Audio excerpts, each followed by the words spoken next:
Polite expressions. Mastering. I was wondering if. Hello everyone. Welcome back to our channel. Today, we're focusing on a very important aspect of conversational English, making polite requests. We're going to learn and practice using the phrase, I was wondering if. So grab your notebooks, and let's dive in. The phrase, I was wondering if, is a polite and indirect way to make a request or ask a question. It makes your request seem less direct and therefore more courteous. Let's look at a few examples. 1.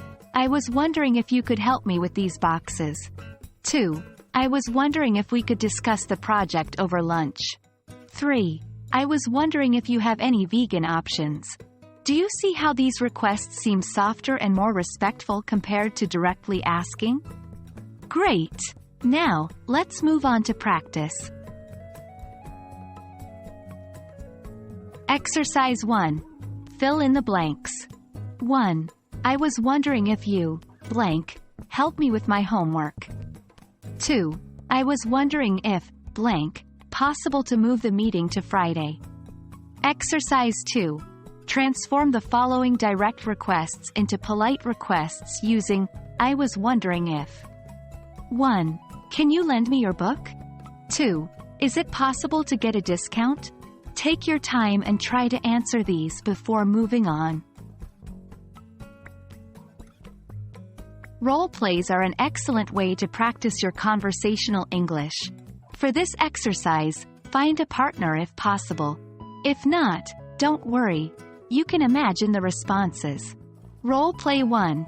You need to ask your neighbor to lower the music. Use, I was wondering if, to make a polite request. Role play 2.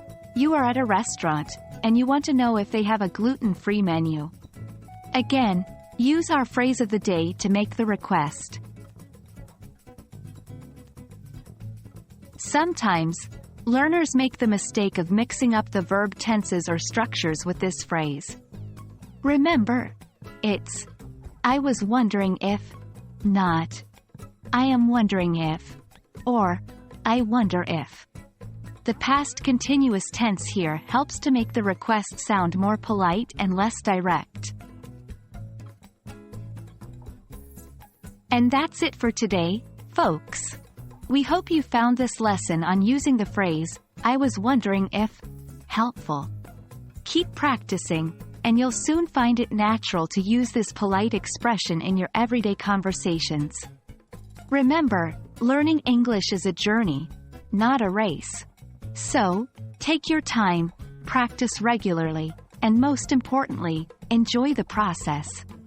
See you in the next video.